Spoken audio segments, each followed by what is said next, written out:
What's up, everybody? Spare with a Gun here from Sleepless Nights with another episode on Space Engineers. When we left off in the last episode, we'd started to build a new ship. This is both something that I want to continue to do, but also change. The reason I want to change this is because of a couple of things. A, recently they made the oxygen update, which some of you are already aware of. If this is your first Space Engineers foray since then yeah, they updated it. So, essentially, you need ice in order to make oxygen stuff. Now, I'm not really worried about it right now, but eventually I would like to actually pressurize my bases and things. So, what I'm doing is we're actually going to have to move. And we're going to have to move because we need to go to an area that has new asteroid generation so that the ice will actually generate. I've also added a couple of new mods. Some of them are kind of minor things, some of them are bigger things. One of them is called, like, I think they're called Diamond Glass or something. And basically what they are is they're a slightly less strong than the actual heavy armor blocks, but it's glass. So we could actually do some things where, like, a bridge could have an all-glass bridge or a dome or something, but it would actually be defendable as far as it's not just going to get destroyed as soon as you fly into something, which is cool. The other thing... Oh, and to do that you need a special modded element that came with the mod, because it's included in the package. I guess it's a separate mod, technically, but it's included in the glass pack. And that is to... Let me find my driller antenna. I want to turn that off. Carbon is a new modded material. So between those two things, we're gonna have to basically... Ooh, that's kind of neat. Oh, my thrusters are off. Wait, why am I overloaded now? What else is on? Is there anything else on? Okay, so I can't run on just solar power, it would look like, at the moment. Where is that freighter? Oh, it's way up there. Okay. So, I'm just going to increase my speed and let our ship coast for a bit, and just until we start to see some new asteroid generation. And that way, we'll start to get some new asteroids that hopefully will have both ice and carbon. And then we can actually do more with the stuff. Oh, I just realized... Why is my beacon on? That's weird.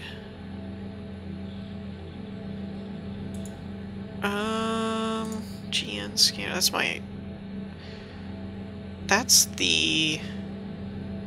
Oh, here it is. Why is this beacon showing? Ooh, this is weird. None of my antennas are on, but my beacon is still, like, active. That's funky. Let's get up to max speed. How long do we have? 22 minutes in full burn mode. Okay, cool. That's not max speed, but close enough. We're going pretty fast, so it won't take us very long to get to some new generation. I might just actually let it coast for a minute and not worry about it. I also added a mod that was recommended to me, but I really don't know how it works, and that was... If we have an antenna on, it's supposed to find derelict or not, yeah, derelict ships that are like from the exploration mod, or mode. But I don't really know how that works, as far as it's supposedly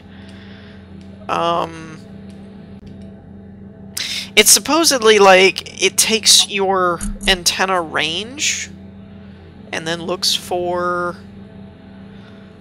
other ships that aren't like owned or powered or something. I forget exactly how it works. That almost kind of looks like another ship, but I think that's an asteroid. So yeah, there's that I've added, but I don't fully understand how it functions exactly yet. So if I bypass something or you don't have something turned on, you know, don't worry about it. I did turn oxygen on in the settings. Oh, there it goes. Oxygen none. It doesn't show it while it's in the ship, I guess. So that's cool. While we're coasting... Oh, and one other thing. We're going to basically redo the ship that I just tore down. I just want to actually have it... I just want to get to an area where we can get some of the new materials and stuff. I don't know why I'm slowly slowing down. My dampeners are off.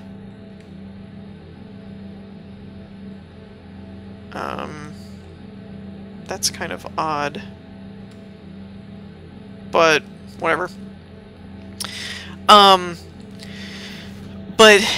so I am going to rebuild the ship, but I'm going to do it as a station. And the reason for that is there is a way to convert stations to large ships now. As well as it will keep it from, if I accidentally bump into it, it won't fly off. At least until we get the power situation set up. So, that's kind of going to be important. So I am going to rebuild it kind of exactly how I was doing it before. But I knew I was going to have to move it anyway, so I figured we'll just go ahead and add it in as a station for now, and then when it's actually stable to the point that it can control where it floats and stuff, then we'll turn it into a large ship. One other thing I was going to bring up, and then I'm going to cut and let it just coast for a while so that I'm sure that we're into some new generation, is I'm mentioning this on my Space Engineers and my Elite Dangerous videos, mostly because that's the bulk of where I get my views from. I do get a lot of views from other videos. Subnautica's actually been kind of surprising me that it's working its way up into the top 5, top 3 bracket of like my overall view makers. But Space Engineers and Elite have always kind of been my top series in terms of how many people watch them. So I'm curious about this. It's, let's see, it should be today, actually. Today should be the day that Bloodborne comes out. I've actually bought it already, mostly because I'm a big Dark Souls, Demon Souls franchise fan. And Dark Souls 2 wasn't bad, but it wasn't the original dev team. And kind of like the whole Kojima making Metal Gear thing, you know, the original director design team behind the Dark Souls, Demon Souls franchise was kind of what made it as good of a game as it was, or as a franchise. So the fact that like Dark Souls 2 wasn't as good when they switched teams kind of makes sense. So Bloodborne is actually harkening back to the original team, but it was designed as a new next-gen game, which is kind of epic. And for me, I'm looking forward to it more because it has less to do with like demons and souls and things like that, and it's more about like monsters type of thing. At least that's how the trailers have pitched it, that you're a hunter and this is like some big hunt where you fight these supernatural creatures and stuff, like, and I think even blood is the currency instead of souls now. So it's a little different than the Souls series, but it's made by the same people, so I'm really excited for it. But looking at my channel, I've done nothing like that on my channel before. Probably the grittiest or most hardcore thing that I've done on my channel is probably either Metal Gear or Assassin's Creed, in terms of being bloody or just violent or overall like more serious in nature rather than like creative and space and make stuff and, you know, things like that. The Assassin's Creed series and Metal Gear are probably the bigger, as far as like darker or grittier kind of... Whoa, whoa, whoa, whoa! Whoa. I'll stop. I'll stop. I'll stop. What just happened there? Is my driller gone? What the frick? What just happened? What just... This is when it'd be cool to have like a multiplayer server that you have like, warning, warning, we have a breach in the engineering room. My driller is gone.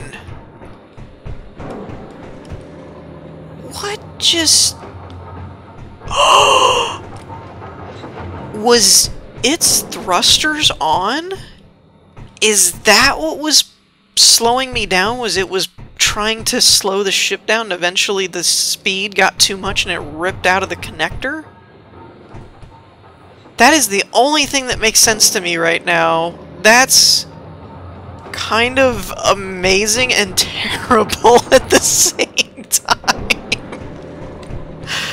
Oh, man. I don't... In the interest of making it like an actual adventure, I don't really want to like reload this, because I feel like that might be kind of cheaty. This gives us like a reason to rebuild, I guess. Man, that's kind of intense. Okay, well, I don't know why it said energy critical, though. That was kind of odd. Dang it, man. That kind of sucks, but I kind of want to make that, like, when you go back and watch some of these, it's like, oh yeah, that's when you lost the driller kind of thing. That would be fun. It gives us something to do, right? It always gives us more goals, is to keep mining, keep building, you know, things like that. Okay, so I'm not going to waste too much more time. I've already wasted a lot of time.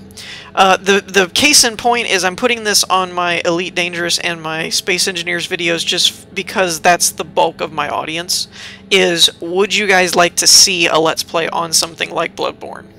Or is that too outside the genre of things you want to watch? Not saying that some people might not play it or whatever, but just on a whole, it's like, I don't really like those kinds of games. They're like super gory and, you know, scary and stuff and things like that. So, it doesn't look... I didn't consider Dark Souls and Demon Souls because they had other content in them that would have made it hard to edit it down to my level of content standards. Like, there was like a boss in Dark Souls, I think, that was partially topless and stuff, and so it's like trying to...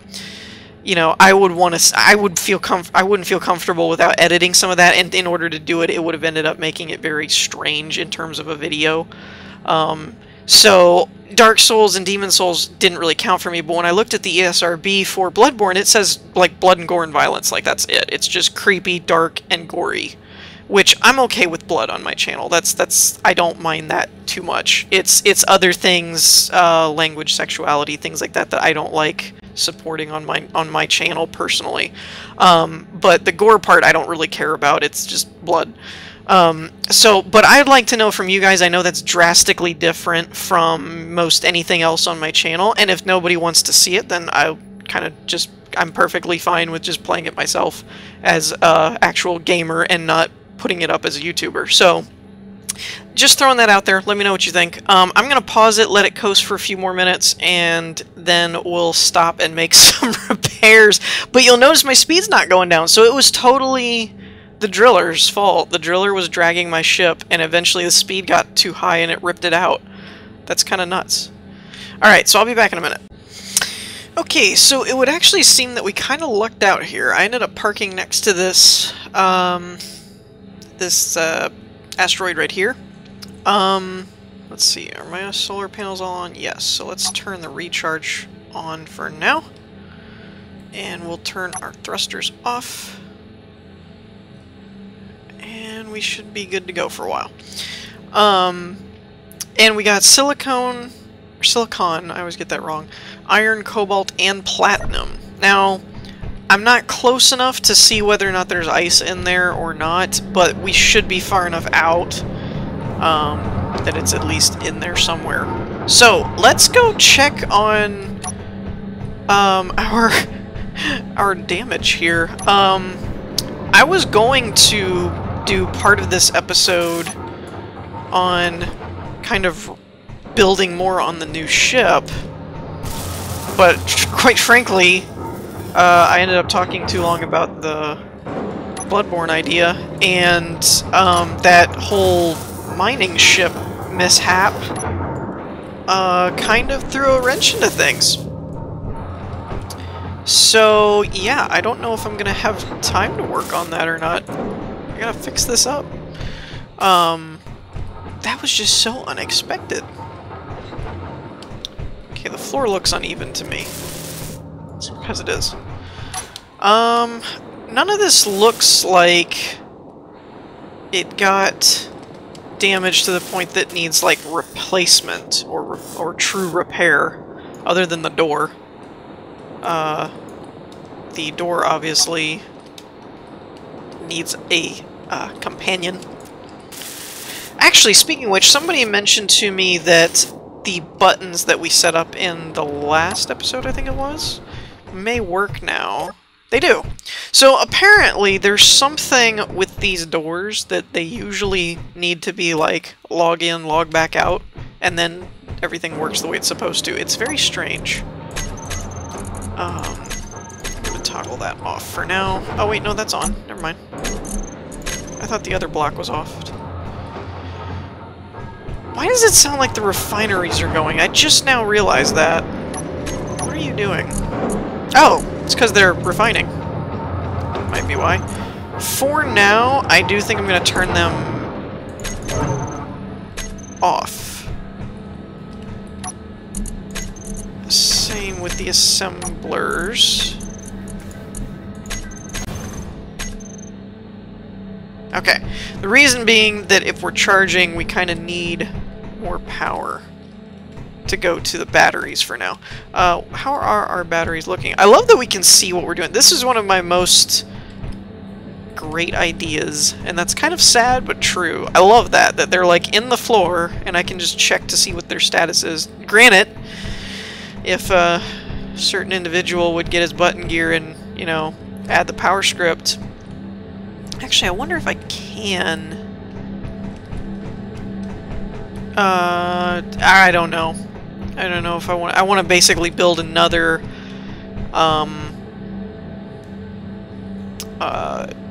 programmable block. Sorry, down here. Actually, you know what's cool about the scripting system is that you could actually do more than one script for more than one screen and do it out of one programming block, technically.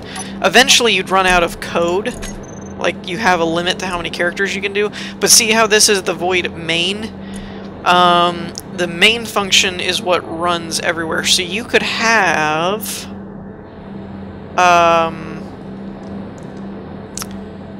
like I have this set up to where if it's named LCD inventory all display, then it will display everything on your ship. If you have inventory individual, it'll display individual inventories. But you could theoretically take this and make it inventory and power, and then have the power function just be a function, much like these. The get all inventory is a function that ends here. You could have the power script be a function, and then the inventory script be a function, and then main runs it on the two separate screens, technically, which is kind of cool. And something I may do at some point is consolidate.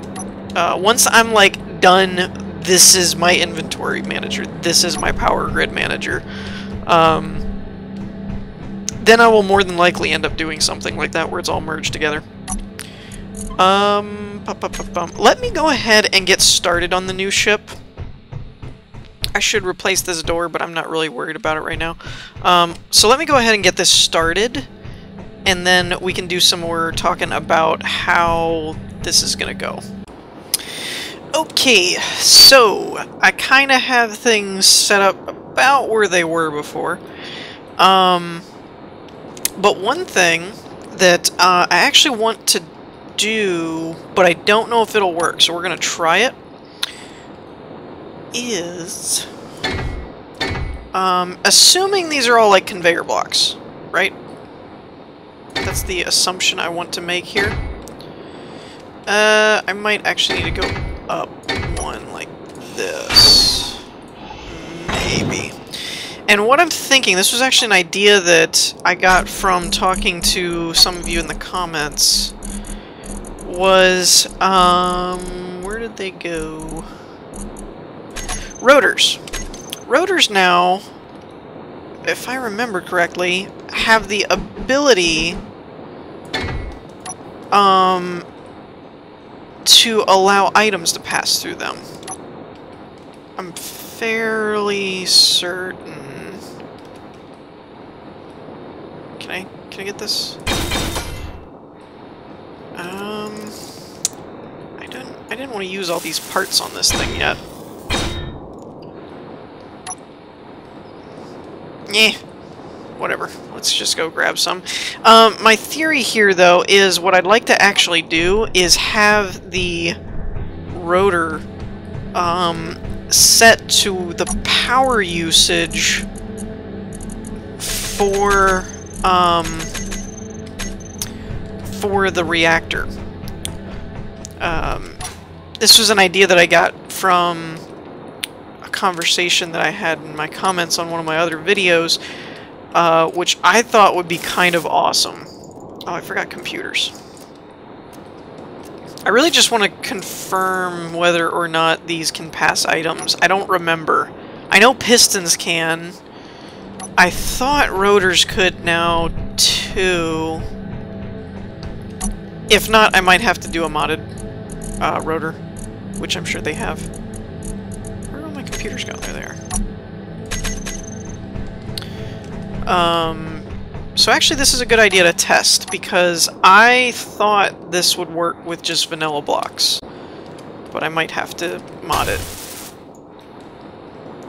Yeah, I might have to mod it. Because, it doesn't look like the stock ones will pass through items. But what I wanted to do, and let's see if this will work here or not, because I know the hitboxes and stuff with the rotors are kind of glitchy. Yeah, it's not gonna like it. Okay. Okay, fine then. But case in point, that's kind of what I'd like to do, is either with a modified block. I might have to change this layout, apparently, maybe make it broader or larger to accommodate, but I wanted it set up to where a script, a programmable block, could take the, basically the percentage of the, yeah, words. It could take a percentage of the reactor's power use. Now, why won't it let me put that there? That's weird. But yeah, I wanted it to be able to do that, and then it would basically alter the rotor's velocity depending on how much power use it was. So if it's like 50% power draw, it moves like at a light little twirl. If it's like max power, then it would spin really fast, kind of thing, to show that it's... I just thought that would be kind of a cool effect, that you come down and you see the rotor spinning. I haven't ever seen that before, so it was something that I thought would be kind of interesting to do. Can I put you here now? Yes. So, yeah, that's kind of my idea of what I'd like to do. Let me know what you guys think on possible solutions for that. I do think I'm going to have to widen this. It didn't seem to like these blocks here with it attached to a rotor, though it wouldn't let me attach it to a rotor at all. And And there also is a few other ways we could do it. We could have the rotor up higher and then put like a conveyor tube down to it instead of having the rotor be right here, so on and so forth. Things like that. Let me know what you guys think. In the meantime, I hope you all enjoyed. If you did, leave a like, and I'll see you all next time. Peace!